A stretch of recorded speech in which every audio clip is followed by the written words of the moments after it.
This video is brought to you by viewers like you. August 8th, 2016. The election cycle is in full swing. Suddenly, the news breaks. It's official. Bernie Sanders closed a deal on a beautiful $575,000 summer home in the Champlain Islands, his third home. At the time, the story didn't gain a lot of traction. The media had largely moved on from covering Sanders and was focusing on the slam dunk victory Hillary had come November.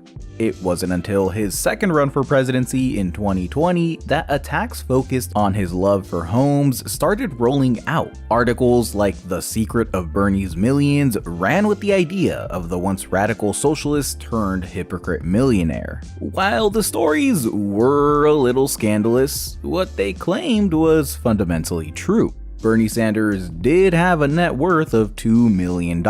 He was a very comfortable member of the bourgeoisie he railed against. And not only was he wealthy, the once radical activist had toned down some of his more overtly anti-capitalist principles. During the 4 years between 2016 and 2020 alone, he was railing against billionaires a whole lot less and saying billionaire almost exclusively. At best, Sanders was moderating his message, but at worst, he wasn't just a hypocrite, he was a traitor.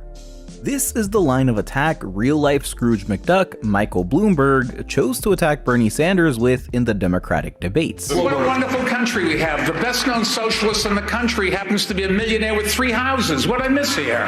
Compared to Bloomberg, Bernie Sanders might as well be a homeless guy begging for money on the street. He's worth a ludicrous $60 billion versus Bernie's now $3 million. Clearly, this attack wasn't done in good faith. And it's not exactly a novel critique either. In fact, it's over 100 years old. UK Prime Minister Ramsay MacDonald was accused of being a champagne socialist and a class traitor way back in the 1930s for associating with the rich and famous and betraying the working class in a crucial labor dispute. Seeing as the left hasn't exactly been in a position of power for a long time in either the USA or the UK, accusations of champagne socialism have mainly been relegated to C-list internet celebrities. Take Nicolol as an example, an internet streamer who went viral wearing a Bernie 2020 shirt and dancing on TikTok, who faced a media shitstorm after posting a $2 million apartment tour. Hey guys, look, it's my apartment! Not only are you in an excessive apartment, but you bought things that are excessive? Ooh, tax the rich, yeah, whatever. 38,000 dislikes! What the f— Okay, liar. Whatever you say, liar. Hasanabi, a political commentator and one of Twitch's largest streamers, went through a similar thing after buying a multi-million-dollar home in West LA. I think it's a little funny when a guy spends his whole life shitting on somebody like Bezos and then signs an exclusive contract with Bezos so that he can make millions of dollars to go and buy $1 million mansions. That's funny to me.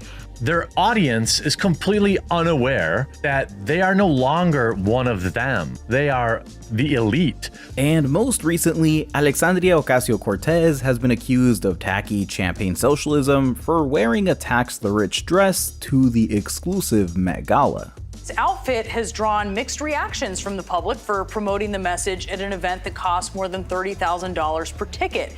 I thought it was cringe. I just thought it was cringe. Just, you're a lawmaker. Yeah, tax the rich. Like, just do it. So she is AOC Antoinette, and this is the perfect event for her. The Champagne Socialists all get together once a year.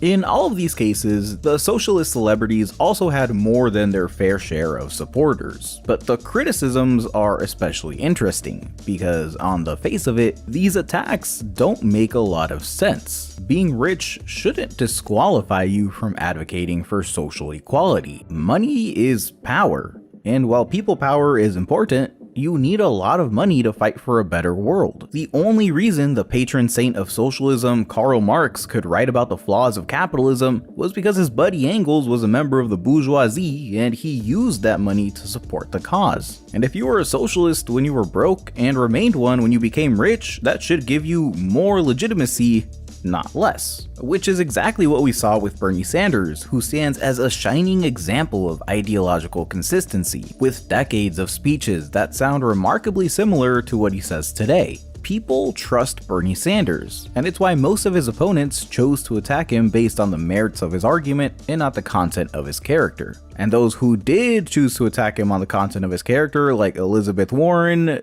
had it fail spectacularly. But what happens if people don't trust you? That's the situation a lot of socialist celebrities find themselves in today. There's a lot of confusion on how we should understand internet influencers, so let's look at it sociologically. Everyone from the woman who made your phone and the McDonald's shift manager to the millionaire Twitch streamer and big league football players are working class if they rely on selling their labor to make a living. If you have to sell your body, time, and mind in exchange for money, no matter how much money that is, you are part of the working class. The capitalist, business, or ownership class, whatever you want to call them, don't have to sell their labor. Their money works for them. And at the upper echelons of society, they're the billionaires who own industries, employ you, and frankly, run the world. This is a gross simplification of the global class system because even within classes, there are contradictions and distinctions. For example, workers in the developing world who create goods for people all over the world are hyper-exploited. They receive a mere fraction of the value they create, and that stolen value creates super profits that flow back towards the developed countries. These super profits fuel the higher wages, higher levels of consumption, and social benefits the working class in the developed world enjoys. Internet influencers enjoy one of the most privileged positions within the global working class. They're highly skilled, self-employed entertainers whose labor generates income other workers could only dream of. Don't get me wrong, they're still exploited. Social media platforms siphon a tremendous amount of profit off of the work of these personalities, and while video hosting can be expensive, they still manage to turn massive profits almost entirely off of their presence. Many spend hundreds of hours per video or stream 14 hours per day and basically have to dedicate their entire lives to surviving in the attention economy where a week off can mean you're forgotten in favor of the flavor of the week. And only a few succeed in this industry. There's thousands of others clawing for a shot at their job, barely making ends meet. Regardless, they're still not working in warehouses, they don't have a boss sniffing down their neck, it's good work. And at the top, a lot of them do make the jump to the ownership class by employing others, starting a small business, and investing their millions so they never really have to work ever again. Internet celebritydom is an industry of extremes. On the one end, broke young people trying to make it in, and on the other, mega millionaire business owners. And it's that thin line these celebrities have to tread that makes them vulnerable to accusations of champagne socialism. Because ostensibly, if you believe in social equality, then you'd live your life differently to every other capitalist in the game. There's a common refrain for socialists that there is no ethical consumption under capitalism, which is just a fancy way of saying no matter what products you buy or how you live, you're going to technically be exploiting someone on the other side of the world because that's just how the world is set up. And it is true, but it's not an excuse to not at least try to live more ethically. No one gets mad at some broke-ass streamer streaming for 10 viewers because they have no power. Remember, money is power. And socialist celebrities who have wealth have the power to exploit others as members of the business class. As viewers, we don't have a clear insight into what the business side looks like. Are they ethically paying their editors? Are their merch using basically slave labor? We don't know. We just have to trust them. And in the online economy, trust is the name of the game.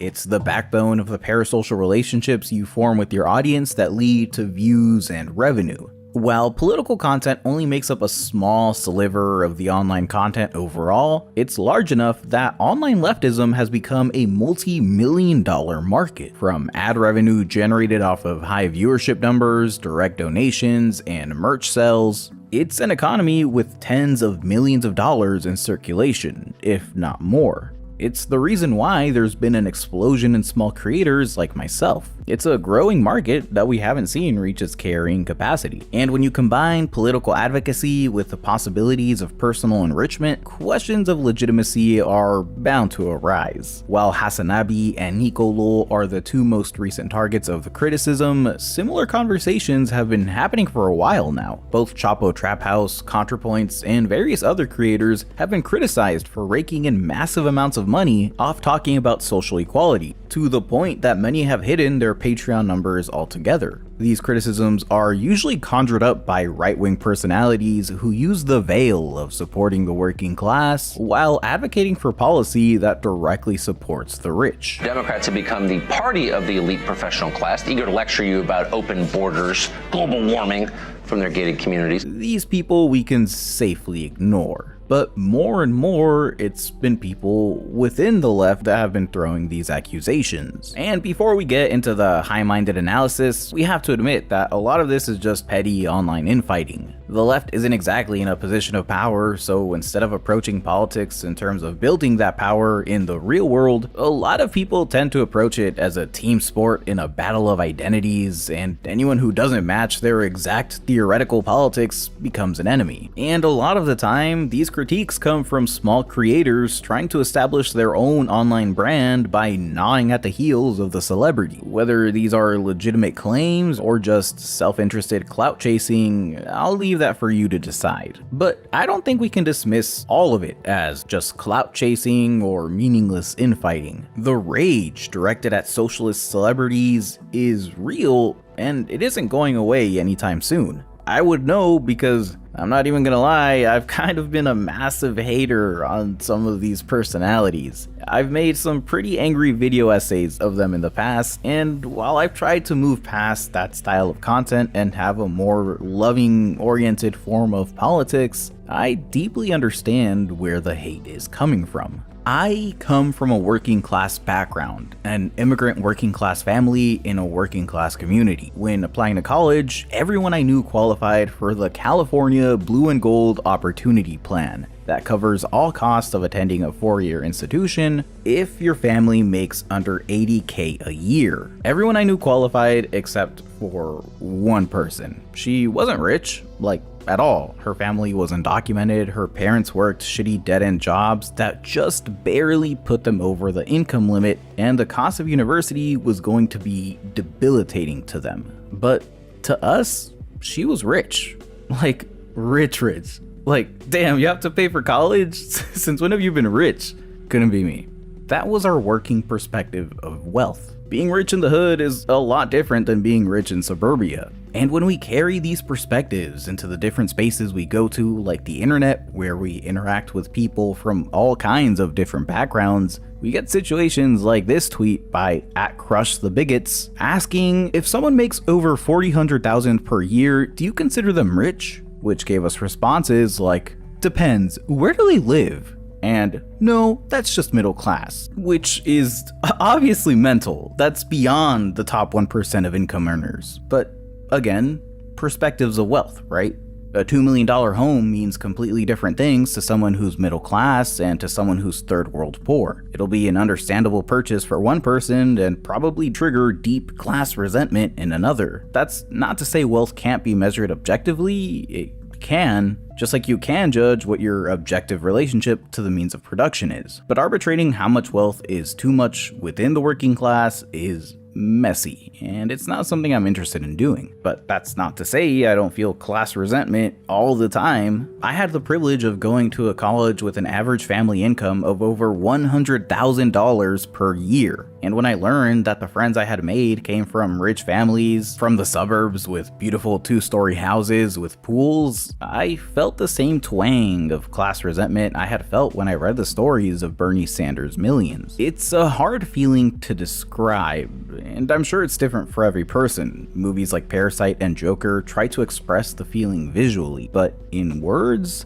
indignation, isolation, betrayal, a feeling that these people could never understand what you've been through or who you are because of your class, and the fact that your background is so closely intertwined to who you are It's shocking to learn that there's actually a gaping chasm between you and someone you knew that you never saw before. Anyone who's ever had the revelation that they're the poorest person in the room has felt something similar to this. In the world of the interpersonal, giving this feeling any power is toxic. Class resentment is just one toxic resentment that can spiral out of control, like feeling resentment towards your more privileged white friends or trans friends who can pass better than you. The list goes on. Life is unfair, but unleashing that negativity towards others who have no control over your situation is just toxic. Hate the sin, not the sinner, all that. A lot of the hate these figures face stems from a parasocial variety of this exact kind of social phenomena, where the celebrity becomes the target of unfulfilled basement people projecting their own insecurities onto what these figures represent to them. And while we can wholeheartedly condemn this behavior, when we move on from the interpersonal to talk about class resentment politically, that's a whole different story, because in politics, rage is everything. In Jennifer M. Silva's book, We're Still Here, the author follows a diverse group of working class families, in which pain, struggle, and cynicism make up the bulk of their lives. The stories in the book are really tough to listen to, with the interviewees opening up about their abuse and traumas, and the effects of the struggle these people go through creates a lasting, pervasive, intergenerational cynicism that influences their worldview and political participation, or lack thereof. While Silva's book focuses primarily on the economically stagnant Rust Belt communities in the United States, this cynicism is familiar to anybody from poor, immigrant, Black, or indigenous communities. A lot of the people in the book, of all races, voted for Trump, the first recent politician in the United States to really tap into the politically resentful and transform their rage into action. But not all rage goes that way. Other times, it's directed into anti-institutional action. These two things are obviously not equivalent, but I compare them because they're the two most significant moments in US politics during the last 5 years, and in the lives of common people, they manifest through similar logic. Struggle, trauma, distrust, cynicism, outrage, action. To put a number on this rage and cynicism, only about 1 in 4 trust the federal government, and the percentage that trusts the media is down to the 40s. The most commonly cited evidence of Americans' distrust in their institutions has been the lack of political participation in the country, with 1/3 of people choosing not to vote at all. While 2020 whipped up participation to a 120-year high, political disengagement is just one facet of a lack of trust in our society. A more telling number is our perspective on the folk heroes of our society, the rich. Today, the majority of Americans believe the government favors the rich. 1 in 3 think the rich are greedy, and about the same have negative feelings towards them. This negative feeling increases quite dramatically in people under 30. 44% of young people feel angry when they read or hear about rich people. 39% believe it's immoral for society to allow billionaires to exist. And 35% believe that citizens taking violent action against the rich may be justified.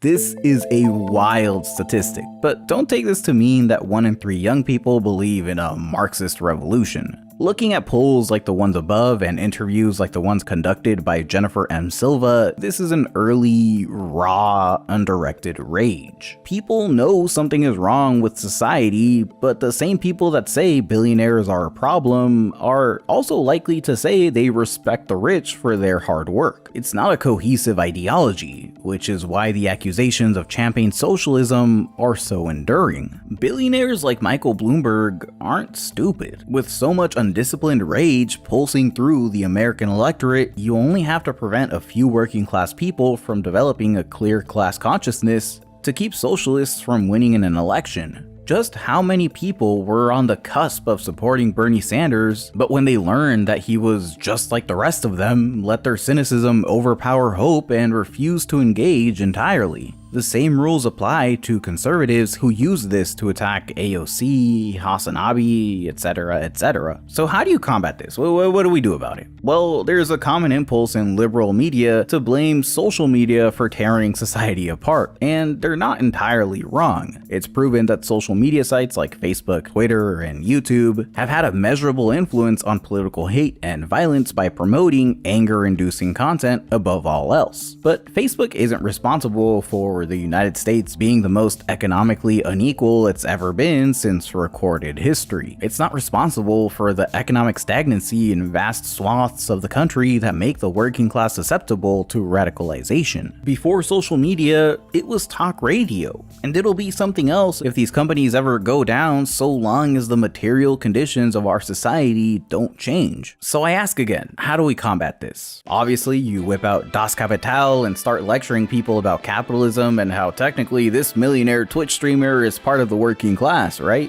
Well, not really. People who come to bat for rich socialists have to understand that theory does very little to convince the cynical. Like trying to convince a flat earther that the planet is round, you don't convince them with facts and logic. You have to fight the lack of trust at the core of their cynicism. You have to convince people to believe in hope when they've been burned every time. Sometimes this is just an impossible task. Some people are just too far gone, the trauma too overpowering in their daily lives, and that's just how it is. Everyone's gone through different shit, and going to have shit they just can't accept. But even if you can't win over everybody, trust is won by action. If you do work in your community, if you support the causes you claim to support, and if you're genuinely not a grifter and lead by example, then you will build that trust and you'll have people to back you up whenever accusations of championing socialism start flying. Take American entrepreneur and CEO of Gravity Payments, Dan Price. He's the exact kind of loud, white tech bro the internet loves to dunk on. But he became famous in 2015 when he raised the minimum salary in his company to $70,000. To help fund the raises, he lowered his own salary from $1 million to that same $70,000 a year. He's no radical socialist, he still owns the majority of the company, and he's clearly not hurting for money. But that personal sacrifice has given him a lot of legitimacy as someone who means it when he talks about economic inequality. These are the kind of stunts that give you almost universal legitimacy.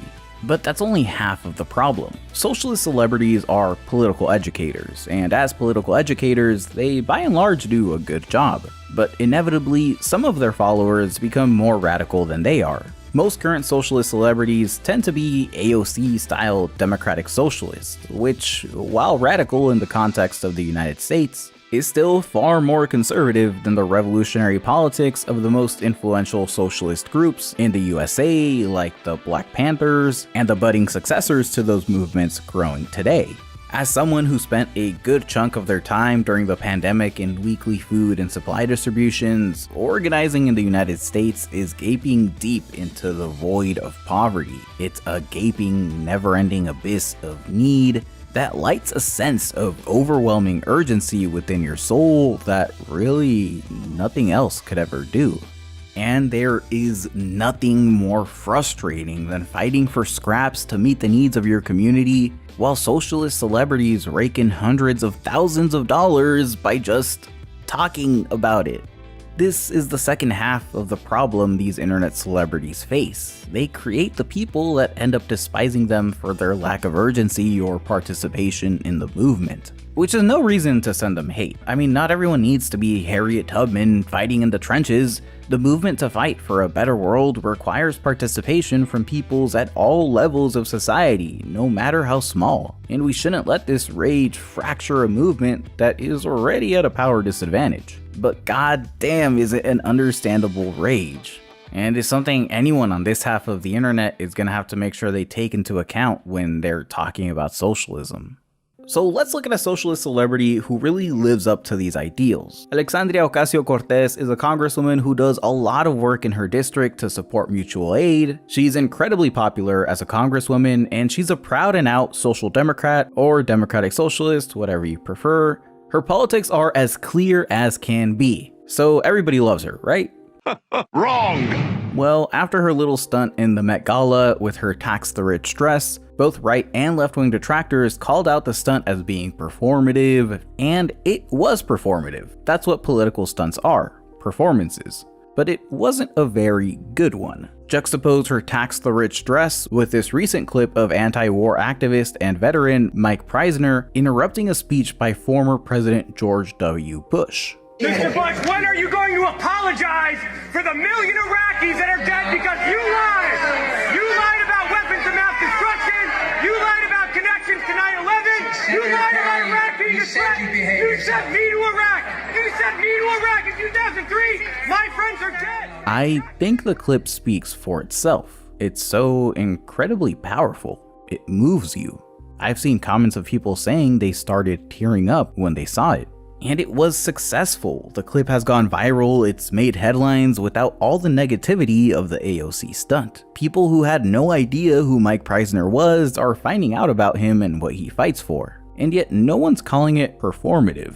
Even though it is, no one's convinced that this stunt is going to stop wars in the Middle East. But in its performance, it's effective. It taps into the pulsing American rage for good, which is what separates it from the tax the rich dress. The world continues to trudge forward towards an inflection point. Wealth inequality that's only increasing, an impending climate catastrophe, whip-cracking, horse-riding border patrol guarding entrance to the nation. It's unlikely we'll return to normal ever again, if that even existed in the first place. Anything that remotely resembles the old America of celebrity worship, gaudy wealth, and privilege is going to be rejected, and it's righteous indignation that's going to stick around. So socialist celebrities are going to have to be increasingly careful to make sure that a pursuit of trust and legitimacy guides everything they do. But what do you think? This script took me, shit you not, like 4 weeks to finish. It was a tough one. I really just wanted to analyze this cultural moment. It's a little different from my other videos, but hey, what can you do? Thank you for watching. Please like, subscribe, become a patron if you're able. Thank you to my current patrons. Patronage is optional, but deeply, deeply appreciated. And I'll see you in the next one.